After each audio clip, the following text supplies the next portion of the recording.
You may have heard of multiple stories where the stepmom bullies their children, abuses them, etc. Or the stories where the wife abuses the mistress and her children, or vice versa. But what I have experienced is nothing like that. It was the opposite of this. I ran away from my home at a very young age because of all the abuse that I was going through and came to Chicago.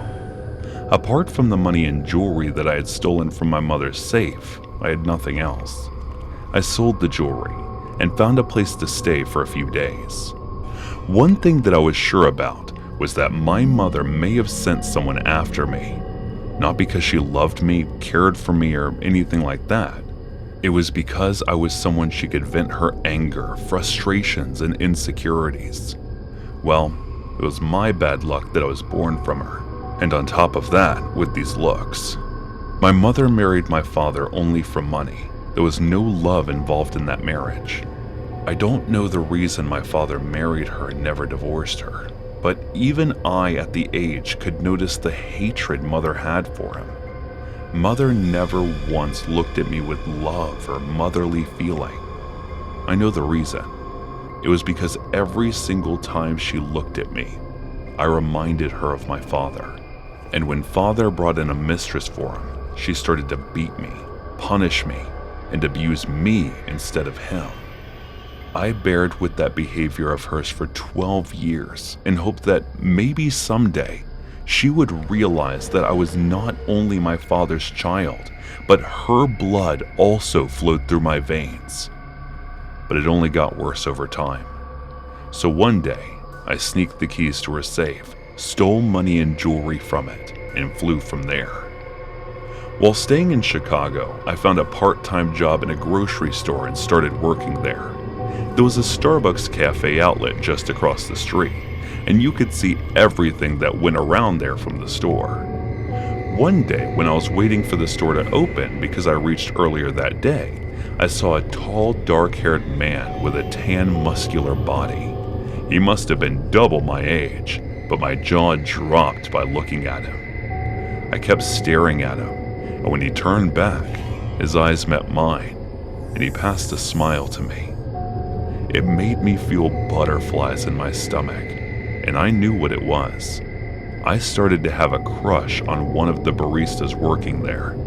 I guessed that he must be working as a barista. I changed my routine to match his time and started to come earlier than the store opening time. After reaching, I would wait for him to come and open the cafe. It became my routine, and he would always pass a bright smile to me, which would make my day. One day while I was waiting for him and daydreaming, I noticed it was someone else who came in instead. I thought maybe he would be late, so I waited, but he did not show up. And the same day while I was working, I noticed him going into the cafe with a woman as a customer. The woman's figure looked familiar, but I could not see her face.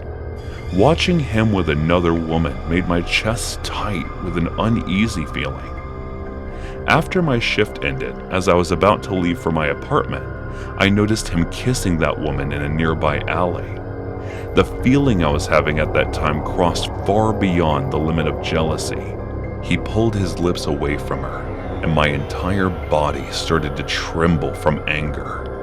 It was my so-called mother. Her eyes met mine. Her lips formed an evil smirk, and she grabbed him by his hair. She pulled him closer and kissed him. I understood why she was doing that. She may have had someone tail me and figured out that I liked this guy. She was warning me by this, that I could not have anything without her permission.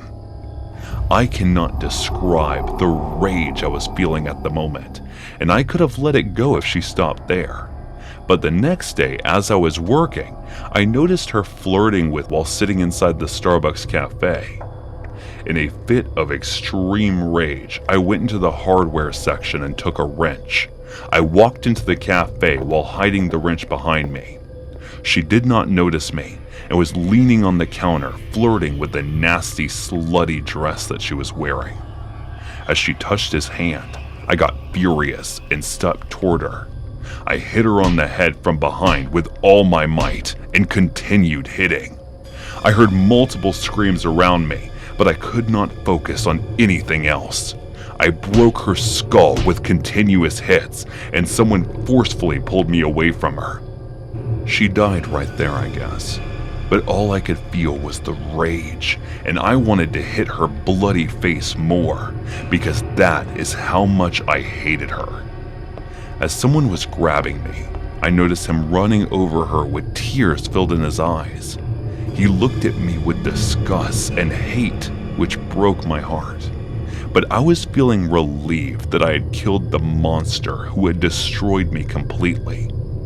He held her in his arms and checked if she was alive. My legs were feeling numb, and I fell there. After a while, I heard the sound of a police siren coming closer.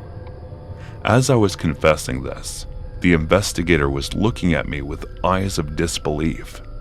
I guess he never had to go through harassment in his life, but you never know if someone is wearing a mask on his face or not. Hey guys, thanks so much for all the support. If you haven't subscribed to the channel yet, please feel free to do so.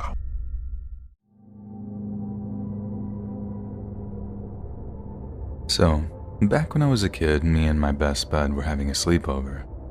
His mom and dad had gotten a divorce a couple months prior, so to counter all the stress of it, he pretty much got whatever he wanted. Not like his mom was spoiling him or anything, she was just being super nice to make sure he wasn't too bummed about his dad leaving. Did it work? Yes and no. Getting to have his friends sleep over, getting an Xbox, a cell phone, and getting much more personal freedom was all well and good, but every so often you could tell the whole thing was getting to him. The good thing was, I got to spend a whole bunch more time with him to give him the support we needed, which coincidentally meant that I was there for one of the worst moments of his childhood. Actually, make that both our childhoods. So, we're having a sleepover, and his mom is having a friend over. We're upstairs, they're downstairs. At one point, I wanted a glass of water, so I head downstairs, but you had to walk through the TV room to get to the kitchen, and when I do, I see my buddy's mom's friend is a dude, and they're getting kinda close, if you know what I'm saying. They jump off each other when I walk into the room. I walk through like, don't mind me, and it's incredibly awkward as I walk back through with my glass of water. Then, I make the mistake of mentioning it to my buddy. He's clearly not happy with the fact that it's a dude. Like, we're 9th graders at this point, so we're pretty savvy to, you know. Anyway, my buddy isn't happy, but he just does his usual thing of internalizing it before distracting himself. Not the best coping mechanism in hindsight, but it is what it is. Then, remember that cell phone I mentioned? Well, his mom bought it for him so he could keep in touch with his dad, which he then does. And guess what's the first thing he tells him? Yep, that there's a strange dude over at his house. I totally blame myself in the moment. It sucked so hard, and when my buddy hung up, turned to me with a smug grin and said, "Dad's on his way over." I just knew something bad was going to happen. I kind of wanted to leave, but at the same time, my whole reason for being at that time was being a good friend to Ryan. I had a really healthy family life at home. Like, my mom and dad were a loving, dedicated couple, right up until the day my dad passed. And I'd like to think they raised good kids. But Ryan, his parents were total morons. And good God, did that make me feel guilty. So, I stuck around. I knew something horrible was going to happen, but I had zero freaking clue to how bad it would really be. My buddy's bedroom window overlooked his driveway, so when his dad finally did show up, we could see and hear almost everything that went on down there. His dad, and I'm not embellishing here, hurtles up the driveway at like 40 miles an hour, screeches to a stop, and then doesn't even shut his door when he climbed out of his car. Ryan is watching him, looking at him like his dad is a knight in shining armor for a few seconds, right up until he says, "Oh crap, I think my dad has a gun." Hearing that final word sent this razor-sharp icicle running right through my guts. I knew there'd probably be shouting and fighting, but shooting? Then all we hear through an open window is, "Where is he?" It was Ryan's dad. He'd banged on the door until his mom answered, and then demanded to know where her guy friend was. Ryan's mom's all like, "I don't know what you're talking about." But then Ryan's dad goes from 0 to 100 in a second flat. "Don't lie to me, Linda, where is he?" he says. There's this very real, palpable pause, and me and Ryan are just on this very tense, nervous feeling. Then his mom says, "Who told you?" Again, shiver of ice through my stomach, because I'm basically the one who told, and in that moment, I told myself that whatever was about to happen was completely my fault. "See?" Ryan's dad exploded at the admission. "You're a freaking liar, Linda. Now get out of my way." We could hear Ryan's mom screaming for a second. Then we heard another voice, only this one is definitely inside the house. The guy friend. "Get off!" he screamed. You heard the guy start to shout something at Ryan's dad. Then he just went totally silent, and all you could hear were feet beating against the floorboards downstairs. All before, bam, bam, bam. 3 distinct gunshots that echoed around the house. Me and Ryan are just bawling at this point, because we could still hear his mom screaming, and we had no idea if she'd been shot, if the boyfriend was dead, if the boyfriend had a gun and fired at Ryan's dad. The whole situation was traumatic enough, but the not knowing, man, that was just the worst. I had to grab Ryan's cell phone off of him to call 911. He just totally shut down from the stress. He'd had a rough enough few months while the whole divorce thing went on, then now he had to deal with potentially a dead mom or dad. I don't blame him, honestly. It was bad enough for me, and it wasn't even any of my parents. The 3 shots were all heard, and before the cops showed up, the only sounds we could hear were Ryan's mom crying downstairs. We should have gone to check on her. I know we should have, but the dispatcher told us both to stay put because we didn't know if there was still an active shooter or whatever, so we did as we were told. Thankfully, everyone turned out to be okay, and no one was even shot. Ryan's dad had aimed the gun at his mom's friend as soon as he'd laid eyes on him, but the guy was quick and just bolted out the back of the house as Ryan's dad pursued. He fired 3 shots, but it was basically just to scare the guy away at that point, and I heard none of the bullets even went near him. But still, it was terrifying, and Ryan's dad ended up going back to prison for a long while because of it.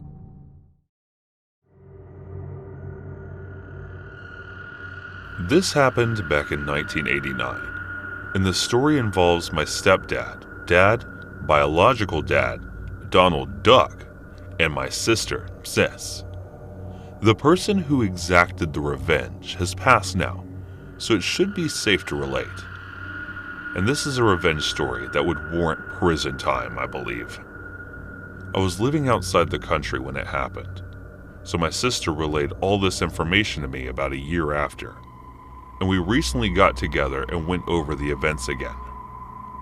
So my biological parents married when they were very young, and Donald Duck was still in law school. The marriage lasted long enough to produce 2 children. They didn't waste time in those days. My sister, who was 14 months, my elder, and myself. They were divorced before I was born. And Donald was a serial cheater, a pathological liar, and a total asshole. He still is at least a liar and an AR. He's in his mid-70s now, so maybe not doing much cheating anymore, but the fact that he is still working as a lawyer, I think has indicated that he was never a good one, and he doesn't have enough to retire. I've looked at reviews on him online, and it's funny to see that most reviewers say that he is not only a terrible lawyer, but a horrible person. When Sis was 22, she was a single mother, and my nephew, her son was around 3. Her company transferred her to another state, and she discovered that Donald Duck lived in a town near her new work location and thought that he might be able to help her get out of bearings in a new place. For a short time when we were teenagers, we had some sporadic involvements in our lives after moving to a neighboring city. It was mostly him trying to impress us with how cool and rich he thought we should think he was. So though it has been a few years since she had seen him, it was not like they were strangers. In any case, Donald Duck agreed to let Sis move into his apartment with him, his girlfriend at the time, of course, many years his junior, and her 9-month-old child, not Donald's, until she was able to find her place. He also offered to allow her to keep her belongings in his storage unit. Says took him up on his offer. Never did Donald Duck make any reference to being paid for the use of the storage unit or paying for utilities at the apartment. Says stayed for 3 months and did her best to get out as quickly as she could. And as far as she could once, she became more familiar with the area. Living with him was hard. Did I mention he was an asshole? And her young son would find his pregnant lady porno mags around the apartment. This is pre-internet. Mr. Duck's young girlfriend was able to help with babysitting, something Sis paid her for.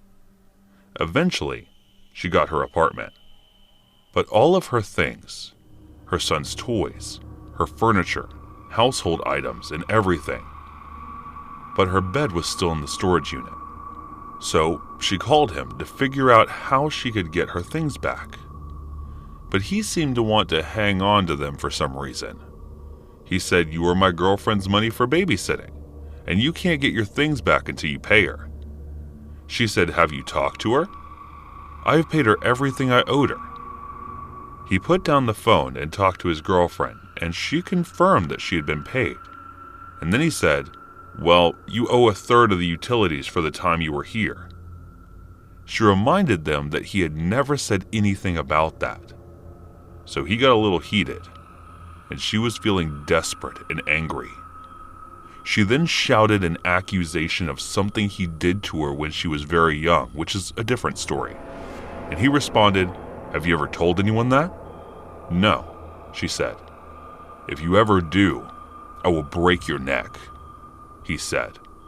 And the conversation ended there. She had given up and thought she would never see her things again. When about 20 minutes later, she got a call from an acquaintance who had gone on 1 or 2 dates with Donald before she met my sister. She told Sis that Mr. Duck just called her, asking if Sis had ever told her anything he might have done to Sis, hinting at the accusation Sis had made since I had never told anyone, and the acquaintance told Donald as much as later calls my stepdad, whom we have always is considered to be our dad. And he was the only father we knew growing up, as he was in the picture before we were old enough to remember. He married my mom when I was an infant, and my sister a toddler. The guy's had a lot of faults. He passed away in 2017, and we often felt better when he wasn't around. But he tried. It's not easy raising someone else's kids. He was our dad as far as we were concerned, and he'd legally adopted us. He had a lot of issues, but he hated to see anyone being taken advantage of if they were in a weaker position. In other words, he hated a bully, and Donald Duck was being a bully. When I was in the 1st grade, I rode a school bus with middle and high school students. There were a couple of kids who would bully me, and when he found out, he confronted the bullies and dads, and it ended. Another time, I was in 3rd grade and driving somewhere with him in his pickup around town, and he saw 2 young teenagers destroying a bicycle that he assumed they had stolen. He stopped and confronted them with his big framing hammer. Years later, he broke my mom out of a mental institution by threatening the director or some doctor, I'm not sure, with that same hammer. Yes, we were a fun family. Anyway, When Sis called him explaining that Donald Duck was holding all of her possessions hostage, she didn't know what to do. He told her that he knew several crisps who would be happy to rough him up and wouldn't even want to be paid. They would just do it for the fun. He was very bothered that Donald was keeping his grandson's things from him and wanted to hurt Mr. Duck. But Sis declined his offer. Then he asked her, what is the thing he values most in the world? His car. She said his car at that point was a Porsche. He had purchased new just a few years before. It wasn't quite the absolute entry-level model, but pretty close. Of course, he had all kinds of arguments about why it was better than more expensive ones, and obviously it was red. Dad was trying to come up with a way to not only get revenge, but to scare Mr. Duck enough to force him to give Sis back her things. She said she was fine with whatever he wanted to do if it got her belongings back, but wanted to make sure none of it could be traced back to her. So nothing happened until about a month later, and Donald Duck called Sis out of the blue as if nothing had happened and asked, "Hey, when would you like to come get your things? How about this Saturday?" He had some change of heart that is unexplained to this day. So she said, sure. She didn't trust him. So she didn't want to go alone. She was able to get a male friend to go with her, and she got a U-Haul, picked up her stuff, and got out. That very same evening, she tried several times to call Dad to let him know that she got her things back, and all was well. No need for any drastic measures. But it was too late. The wheels had been set in motion. He never answered the phone. Remember, these are pre-cell phone days, so when you're not at home, you don't answer. Sis called Mom, who was living separately from Dad for a time. It's complicated, and told her she couldn't reach Dad.